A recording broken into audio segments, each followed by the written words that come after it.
কিসে রিজিক বাড়ে, কি করলে রিজিকে ভরপুর বারাকা হয়, রিজিকের চাবিকাঠি কোথায়, কোন পথে চললে রিজিকে ভরপুর বারাকা হবে, আমার জীবনে বরকত নেমে আসবে রিজিকে, এটা জানতে মনে যাচ্ছে না আমাদের? হ্যাঁ, কষ্ট হচ্ছে আপনাদের? কষ্ট হচ্ছে? তাহলে কি করলে রিজিকে ভরপুর বারাকা হয়, কি করলে আমার জীবনে ভরপুর বারাকা নেমে আসে, এই পয়েন্টটাতে আমরা একটু আলোকপাত করি।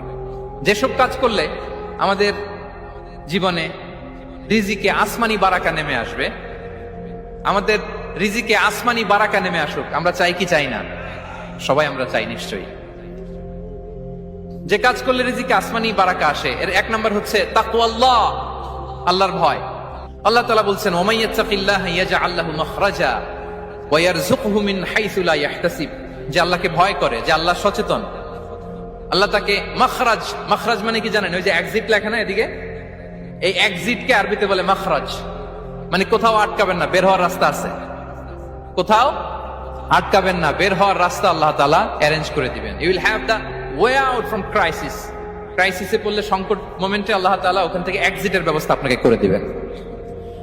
ওয়া ইয়ারযুকহু মিন হাইসু লা ইয়াহতাসিব, এমন জায়গা থেকে আল্লাহ তাআলা রিজিকের ব্যবস্থা করবেন যে সে কল্পনাও করে নাই। এরকম অনেক সময় হয় না যে আমি ভাবিও নাই যে এখান থেকে আমার রিজিকের বন্দোবস্ত হতে পারে, কোত্থেকে যে রিজিক চলে আসলো, এরকম জীবনে মাঝে মাঝে হয় কি হয় না? ব্যবস্থা করেন কে?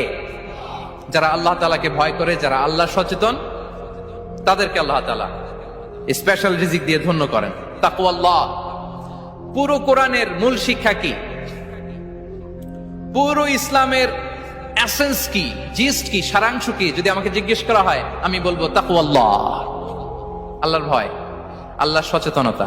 আল্লাহ is watching me, Allah is observing me. আল্লাহ তাআলা আমায় দেখছেন, আমি যাই করি না কেন, দরজা বন্ধ